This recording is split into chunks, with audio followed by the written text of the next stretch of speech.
Hello everyone, welcome to our pregame live Facebook show. I'm here with Pete Dougherty, I'm Olivia Reiner, and we are outside today at Soldier Field. A little bit different, we're switching it up a bit. Really nice. I wish we could be in the sun, but it's too washed out, but it's well into the 40s, right? It's gotta be. It's a beautiful day. We've got the planetarium is behind us. I'm not sure if you can see it super well, but it'll be a lot of fun. We're having a good time out here. So big news. Big news. So we just got the inactives list. Kenny Clark is not starting or playing at all today. So I wonder if this could be a fatal blow to the Packers' chances. He's a huge part of their defense, especially with Daniels out. He makes it a lot tougher to run up the middle. He's good at getting some inside pressure on the quarterback. Packers pass rush, they don't have a lot of talent outside of him as far as rushing goes. This is big. Tyler Lancaster will likely get a bunch of snaps in his place. He's played good football, but he's not Kenny Clark though. You need your best guys, your studs, and this is a big blow. It's hard to replace someone who's out there so much and has done so much for the Packers defense. So in addition to Kenny Clark, the other inactives are Tim Boyle, Natrell Jamerson, Nico Siragusa, Brian Balaga, Adam Pankey, Kendall Donnerson, and of course Kenny Clark, as we said. Troy is wondering what happened. He hurt his elbow last week. They taped it up. He came back in, finished the game. I don't think he practiced at all this week, did he? No, he did not. Yeah, so but he's enough of a vet where they would have let him play if he was okay, but obviously the injury was just too much. He's been out with a knee injury, so Jason Spriggs will likely be taking his Balaga, yeah. So what do you think about Spriggs? Do you think he'll be able to handle that role? Nobody's really handled Khalil Mack this year, so it's hard to think Spriggs will be able to. I don't know if you watched any of their game against the Rams. Was that a week ago or two? I can't even remember now. It seems like eons ago. A week is like a year in the NFL. There were times where the Rams kind of triple teamed the guy. I wonder if we're going to see some of that today, or there's got to be a big emphasis on getting the ball out. Certainly something to keep your eye on. I saw Muhammad, asked about Bashad Breeland. He is active, so he'll be playing. He did not practice this week. He was dealing with a personal matter, so that's pretty big for the Packers secondary to have him. It is. He's played well. He's got some ball hawk to him, and they're talking. I don't know if anybody out there saw what Mike Pettin was saying this week, but he talked about even a greater emphasis than usual on turnovers. And Breeland's got a couple, and he's only played in about 4 or 5 games. And didn't he have their last interception too? Yes, I remember seeing your tweet say that against the Dolphins. Yep. So yeah, it'll help him for ball hawking a little bit. Maybe he gets Trubisky to throw him one. They certainly spoke about that quite a bit this week. Joe Philbin mentioning just how big it is for the entire team, for the defense to get those takeaways, and they certainly haven't had as many of them this season as they would like. No, that's always been a huge point of emphasis here. Points will probably be at a premium today, so turnovers will be huge. I would think the Packers would need to win that battle +2 to win this game. That's just kind of throwing that out there. I saw someone earlier mention that today's game is a job interview audition for Joe Philbin, and I suppose you could argue that the rest of them are, but this one in particular seems to be of high importance. I mean, if they go out and win this game and Aaron Rodgers plays really well, it's hard not to. I would think it would be hard for the Packers not to seriously consider hiring him. I'm not saying that he just wins the job, but that he would become a serious candidate, I would think. Gary wants the Packers to bring back the slant. Did you watch Tom and I's Chalk It Up video from a couple weeks ago? Are we going to see more slant routes this game?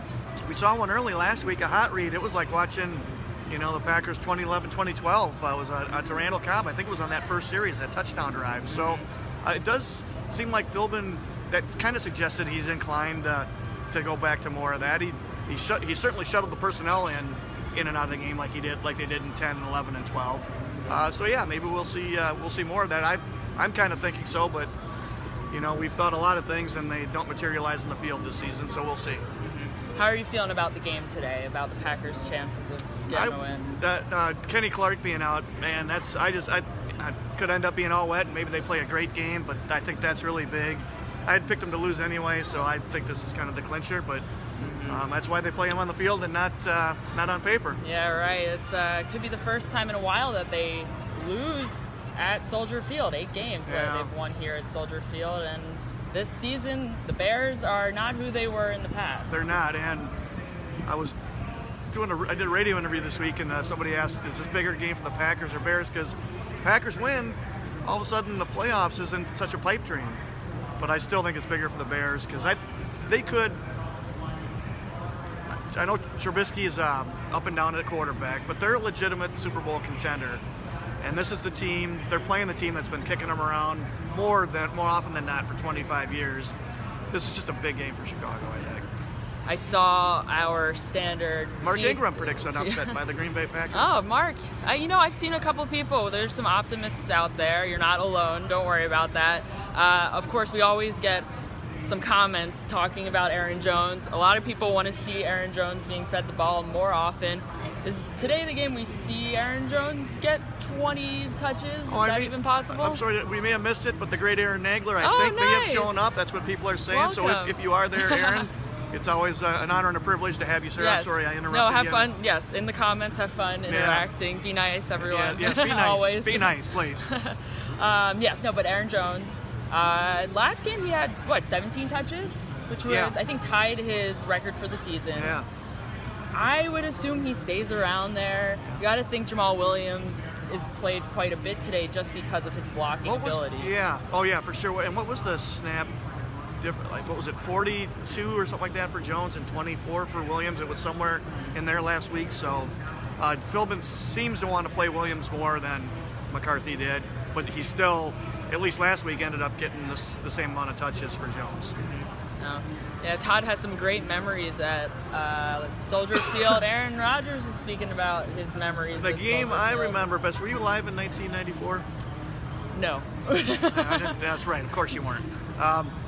So that was the Halloween game where it was raining. It was a Monday night game, and it was raining sideways. The winds, if you were going against the wind, a 10-yard punt was a great punt. Yeah. And Favre won the game with like a 30 or 40-yard touchdown run. It was incredible, the weather that night. Anyway, that was a very cool game. Gaston? I'm sorry, somebody just said a very dumb question, and then I didn't see the rest of it, so re-ask your dumb question. Yes, we love dumb. No, there's no such thing as a dumb question. That's one of the first rules of journalism. Yes, absolutely, no such thing. Someone wanted to know about the weather. I believe right now it says it's 34. It's a high of 44. It feels up there. It feels much warmer beautiful. than that. Yeah, it's a gorgeous and day. We're in the shade, and when it was in the sun, when we walked out, it was really nice. Yeah. No. They couldn't ask for a better. Fans and the players couldn't ask for a better December day in Chicago. Yeah, pretty lucky.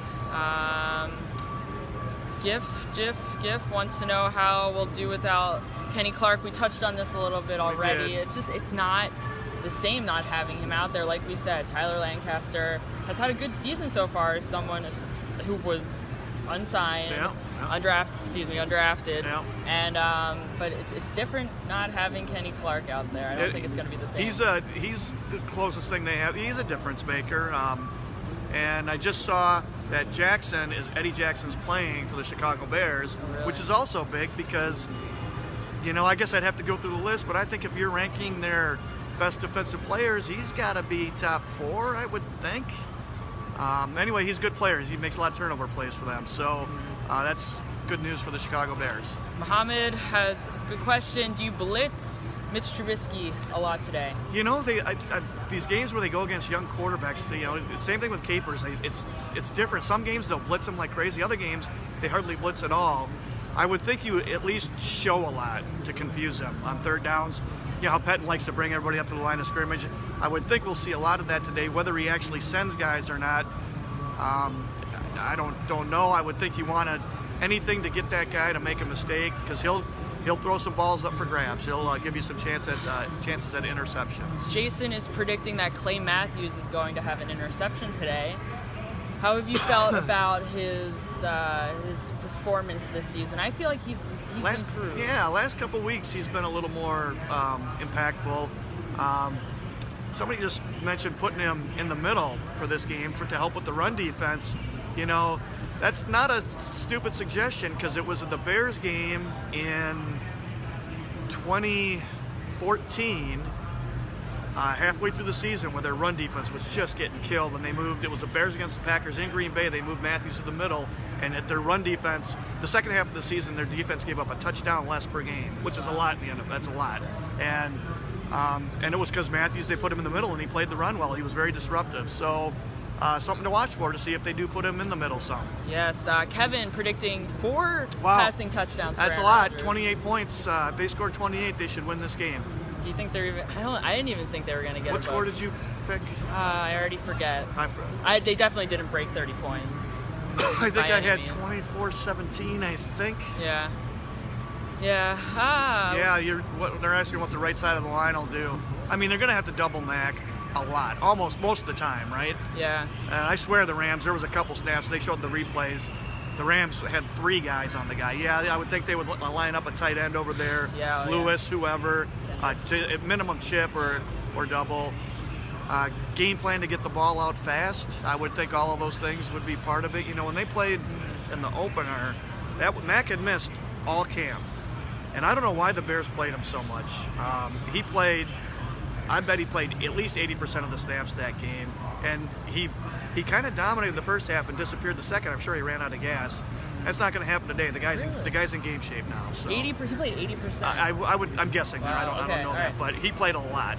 And Roquan Smith was limited that game too. That's right. He did not play much. And there's another. Yeah, that's a good player too. And he's a rookie, so he's one of those guys who's probably getting better almost week by week. Yes, Jason pointing out pass protection for Rodgers is a must. It is. I guess, running the ball running well might be the best pass protection they could have.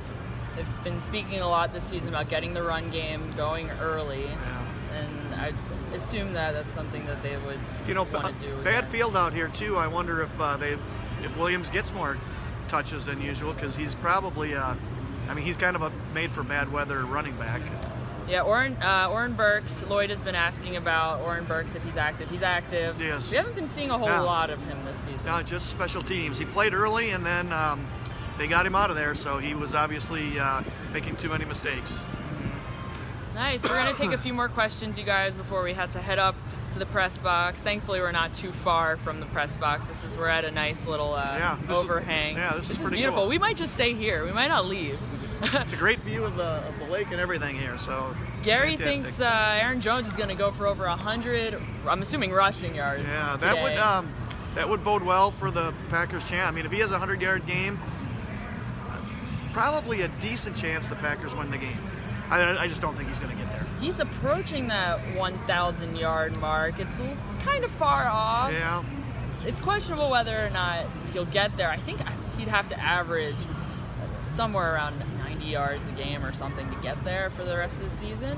Is that possible? Oh, it for sure is. But what's most impressive about him is, because that's not on all that many touches. He's averaging what, 5.6 yards a carry. That's really high in today's NFL. So it's something to keep an eye on. Craig also wants to ask about Jones, pointing out that he's not the best blocker, and compared to Jamal Williams, not the best blocker, but I would still think he gets a solid number of touches today. Yeah, and I think his pass protection has improved as the season has gone on. There's been a couple blitzes that he's picked up where I think last year or really early this year he might have missed them. Gordy wants to talk about Jimmy Graham. We talked to him this week for the first time in a long time, and he acknowledged that his own performance this season hasn't been up to his own standards. Do you think we see a little bit more production from him, given the fact that he's still dealing with this thumb thing? I don't understand why they're playing him so much if he's having this much trouble catching the ball. Because drops were not a problem for him early in the year, and in the last couple of games he's had probably 4 drops on balls that you would think he would catch. So maybe he's starting to feel better now. Somebody likes my haircut. Thank you. You look great. Yeah. He's basically, if I'm the Packers, you took a shot on a guy who's an outstanding player who's getting older, and he just doesn't have the juice that he did. So this would be it. I'd cut him after this season. You got to save the cap money. But sure, he's capable of having a good game. I don't think he's capable. I don't think he's a guy who he's not the red zone threat and the guy you can throw it up to and who will make the spectacular play that they thought they might be getting when they signed him in March. Oh, well, we will see, especially sort of what they decide to do with the tight end position, if they're going to be putting more of the blockers out there. Jimmy Graham, as we know, not... We saw some 3 tight end last week, right? Yeah. I wonder if we'll see some more. Maybe some Robert Tonyan, too. Tonyan time. Yes. Everyone loves that. Get a lot of tweets wondering where Bob Tonyan is. I got to tell you, I'm kind of intrigued by the guy, too. I mean, not saying that this is a Pro Bowler in the making or anything, but he was an interesting player in camp. He made some plays in camp, especially in the end zone, just going up and going over defensive backs for touchdowns. All right, well, it sure should be a very interesting game, you guys. Hopefully you enjoy it. Hopefully wherever you are, you're nice and warm. We're going to go get nice and warm, even though it is pretty nice outside. So nice. We're going to go back up to the press box. We really appreciate you joining us. I will be back with Ryan Wood after the game to discuss what went down. So be sure to head back over to our Facebook page. You're already here. You know where we are. Yes. So we'll see you guys after the game. Thanks so much for joining us.